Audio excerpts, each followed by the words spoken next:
Whether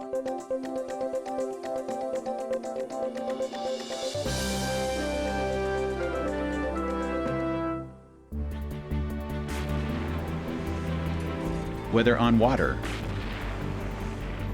or in the air, the mission of the United States Navy is to defend our nation with combat-ready naval forces.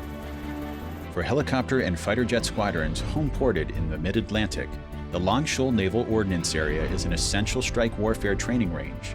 Here, air crews conduct bombing and gunnery training exercises against a simulated enemy target, a decommissioned barge that rests partially submerged in the shallows of North Carolina's Pamlico Sound. Beyond the borders of the small training range, the largest sound on the East Coast bustles with activity from fishing, tourism, and wildlife. As the commanding officer, probably the largest challenge that I face is maintaining the right balance between the operational requirements of the airspace and sea space training ranges that I have against the interests of the community and the taxpayers, maintaining that balance, ensuring that while we need to operate and do the mission that we have to do, that we're always taking care to be good stewards of that airspace, of that water space, and be good neighbors to those that allow us to train and be ready for war. There's not just one particular way that the Pamlico Sound's in use. Local watermen that fish off these lands and have done it for generations. Kayaking, sailing, ecotourism, recreational sports fishermen, visitors that come down just to look for a nice vista. Use of the Sound for recreational and commercial purposes dates back to the late 1800s, when oyster harvesting became the backbone of the region's economy and cultural heritage. Over time, over-harvesting with destructive fishing gear, shoreline development, and pollution depleted Pamlico Sound's once plentiful oyster habitat. The oyster reefs have been historically one of the habitats that's lost the most in the Sound. Old maps in North Carolina showed very significant oyster reefs throughout the Pamlico Sound. Those do not exist anymore. Free-swimming oyster larvae require availability of hard habitat to settle and grow.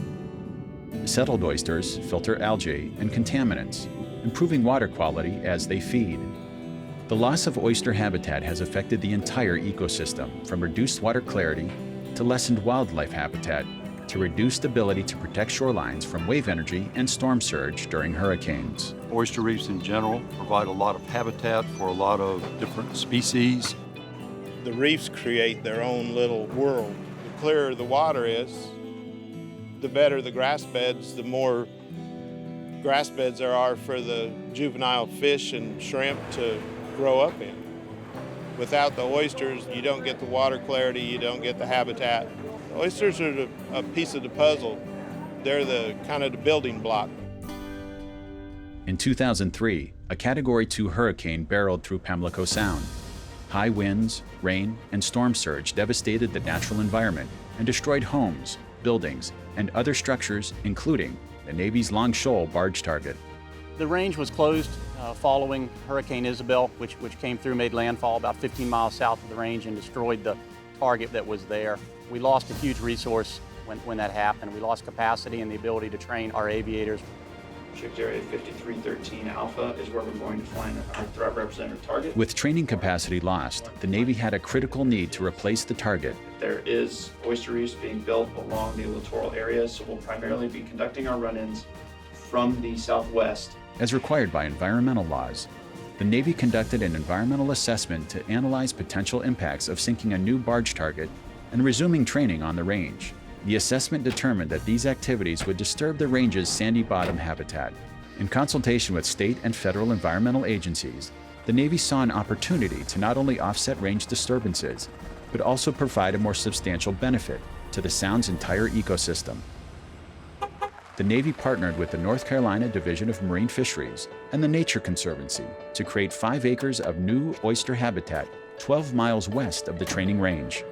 This is a very important key location for North Carolina's Oyster Sanctuary Network, so it was very beneficial to us to be able to partner. I think that having all 3 of these organizations working together has put together a good project in the water. If you're going to do anything to improve the system, this is one of the best things you can do.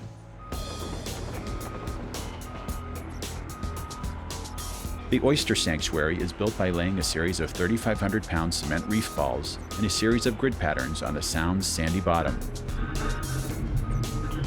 Reef balls are carefully stacked on the deck of the Division of Marine Fisheries barge and then taken out to their new home.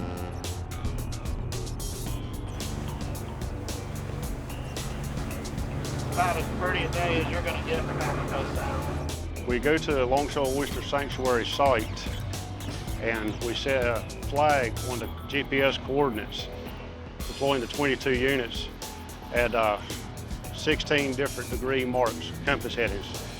And the units are deployed to give an even spread of material on the bottom. The Navy deployed 900 reef balls, creating 5 acres of habitat in what is now called the Long Shoal Oyster Sanctuary. Let her go. The reef balls provide the hard surface needed for oyster settlement and in time will become the foundation of a thriving oyster reef. Scientific surveys will be conducted regularly to measure oyster growth within the sanctuary. Destructive fishing gear and over-harvesting is prohibited within the sanctuaries. When we dive on these reefs, we document everything we find. The monitoring includes a series of square meter samples of the sanctuary surface to see just how well the reefs are developing over time. I'm very pleased to actually work on projects like this that can hopefully, benefit not only, water quality efforts and keeping our estuarine things, but also providing structure and habitat for finfish, allowing people to have the ability to fish off of these structures. So not only do oysters provide the environmental, biological benefits, but they also help preserve the culture of coastal North Carolina and the commercial fishermen that depend on it. I think what the Navy do is a really good thing, holding themselves to the same, if not a higher standard than the private sector, and it's good stewardship and it's a good example. A new target barge is now moored within the Long Shoal Naval Ordnance Area. By using non-explosive ordnance and training at a safe distance from the new oyster reef, North Carolina has expanded its oyster sanctuary system, and the Navy's mission of maintaining combat readiness has begun again at the Long Shoal Range. Preserving the Longshore Naval Ordnance Area and the resources that we have down there available to our pilots is a resource that we never want to lose. That there's a give and take involved with what we do and what we need in order to be able to do the job and the mission that we do. And I'm proud that we're able to give a little back to the community and to the environment. The primary mission of the United States Navy is to man, train, and equip combat-ready naval forces, capable of winning wars, deterring aggression, and maintaining freedom of the seas. The Navy is committed to being a good steward of the sea while maintaining military readiness. Navy scientists and environmental planners support the Navy's mission and environmental commitments by preparing environmental planning documents, managing a comprehensive marine species monitoring program, and designing and executing numerous other environmental stewardship projects sponsored by the United States Fleet Forces Command.